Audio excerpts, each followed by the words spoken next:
This is Michael Osterlink, and I'm with Bruce Fein, and we're going to be talking about the War Powers Act, police actions, and the authorization of use of military force. Bruce? Thank you for inviting me, Michael. Yes, Bruce, can you tell us about the War Powers Act? Who actually has the power to take us to war? And historically, how's that been used? And more presently, how's that been misused? The Founding Fathers understood that war and peace is the most important decision a republic would make. Because, as James Madison explained, perpetual war was inconsistent with freedom and individual liberty. And all of the Founding Fathers understood that war gravitated all significant power to the executive. Namely, the executive gets the taxes, the spendings, the appointments, the secrecy, the jingoism, the patriotism, if you will, and he has an incentive to magnify danger beyond what its genuine magnitude is in order to create conflict, to aggrandize power. And accordingly, every single member of the Founding Fathers' generation agreed that insisting that the Congress of the United States, rather than the President, be endowed with the exclusive authority to decide whether or not to initiate war, and to invoke what we call the legal architecture of war to the extent there's any law at all. It's what Cicero reminded thousands of years earlier: in times of war, the law is silent. And it's not that you never pass the threshold into war, but it's a grave decision to make, because war necessarily entails killing of people without any due process of law, detentions without due process, secrecy, inadvertent, if you will, killings of civilian institutions, and that kind of thing.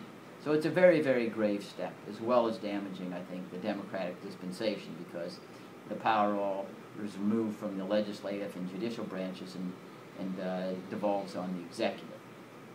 So Congress, under Article 1, Section 8, is given the exclusive power. It's called the Declaration of War Clause, but if you read it in terms of its original understanding and purpose, it means that only the Congress can put the country in a legal architecture of war, which enables the President to establish military commissions, to hold enemies as prisoners of war, and do things that, generally speaking, would constitute takings of property or lives without any due process, or civilian institutions to review what the President is doing.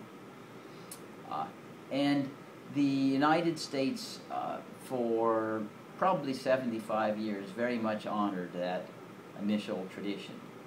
John Quincy Adams, one of the founders, explained in 1821 in a July 4th address when he was Secretary of State that the United States does not go abroad in search of monsters to destroy. We could become dictatress of the world if we were bent on becoming an imperial power, but we would destroy the republic in the process of becoming that dictatress. Throughout the history of the United States, even though we've been engaged in over 100 conflicts, that is, the use of the military in situations where death is imminent or certain, the Congress of the United States has declared war on only 5 occasions, and in 3 of them they were based upon presidential lies. The first occasion was in 1812, when James Madison, then president, asked Congress to declare war against Great Britain because it was kidnapping our seamen, holding them, it's called impressment, holding them for the British Navy. And if you've ever read Billy Budd by Herman Melville, you'll understand why the British Navy had depleted sources, naval midshipmen, since the treatment was rather brutal. And the second occasion was the 1846-1848 Mexican-American War. That was begun under the auspices of then-President James K. Polk, and he lied to Congress about Mexican forces having allegedly killed an American on American soil, when that wasn't true at all. At that time, 2 of the most prominent members of Congress, Abraham Lincoln and John Quincy Adams, opposed the initiation of war against Mexico because it wasn't creating any threat to United States sovereignty. It hadn't engaged in any acts of belligerency. The third time we went to war under a congressional authorization was the Spanish-American War. So 1898, it came after the USS Maine exploded. It was a naval ship off the coast of Havana, Cuba. Initially, there was many what you call yellow press stories claiming that the Spanish army had exploded the Maine, even though it wasn't true. And indeed, years later, Admiral Hyman Rickover, a very, very famous admiral in our own Navy, the father, if you will, of nuclear submarines, had a complete investigation, if you will, of that USS Maine incident. Included it was internal combustion. It had nothing to do with any kind of sabotage, certainly not by the Spanish Army. Then the fourth time we went to war with a congressional authorization was World War I. That was based largely on a lie that President Wilson told Congress that a ship that had been sunk by a German submarine did not contain munitions of war, when it in fact did. And then the last occasion we declared war as a nation was World War II after Pearl Harbor. We didn't really declare it. We had Congress recognize we were at a state of war since we had clearly been attacked by Japan. And shortly thereafter, the Nazis with Adolf Hitler declared war on the United States, and we reciprocated. So on those 5 occasions only have we actually had a formal declaration of war like the Constitution was supposed to provide, although on 3 occasions the Constitution did not anticipate presidents would lie to Congress about the facts that precipitated their entry into the United States' entry into war.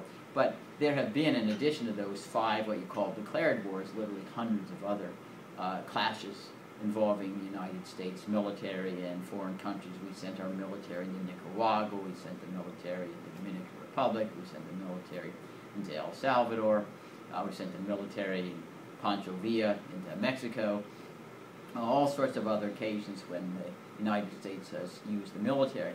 But most importantly for the modern times, I believe, we can think of the Vietnam War or the Korean War. Cases where there are massive casualties, 30, 40, 50,000 or more, very, very extensive numbers of U.S. troops, and yet no declaration of war at all. We can think the 2, Korea, 1950, the North Koreans attacked South Korea. We had no defense treaty with South Korea, and Harry Truman styled the initial attack a so-called police action that he was going to use to respond. But he did not go to Congress for any declaration of war. He relied upon a United Nations Security Council resolution saying there should be UN forces that should be employed to throw back the North Korean assault on the South.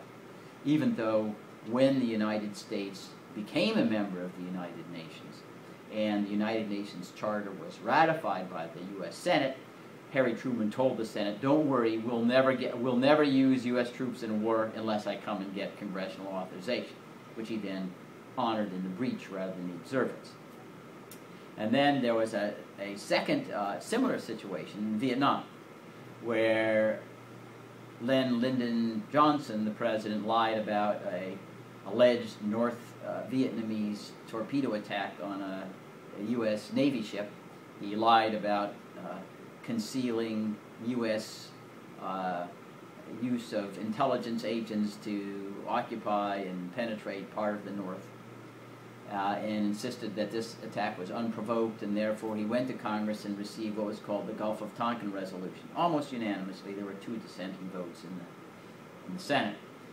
And the Gulf of Tonkin Resolution was an unconstitutional delegation of the war power of Congress to the President. It didn't say Congress hereby finds that the danger of South Vietnamese succumbing to the North Vietnamese was so great the Congress decided that we would move to a state of war. It said, "Mr. Johnson, you can decide what to do with regard to our armed forces. We are too cowardly to make that decision on our own, so here's a way we can pass the buck." And the President took up the torch, and we know the disaster about 11 years later in 1975. Many of those who are listening to me speak may remember watching U.S. and Vietnamese fleeing South Vietnam, fleeing Saigon on helicopter skids. Debacle. We had lost 55,000 or more brave men and women soldiers for nothing. especially because the whole exercise was supposed to prevent the domino theory. That is, if South Vietnam turned communist, the whole world would soon be red. We would have the Red Army on our doorstep.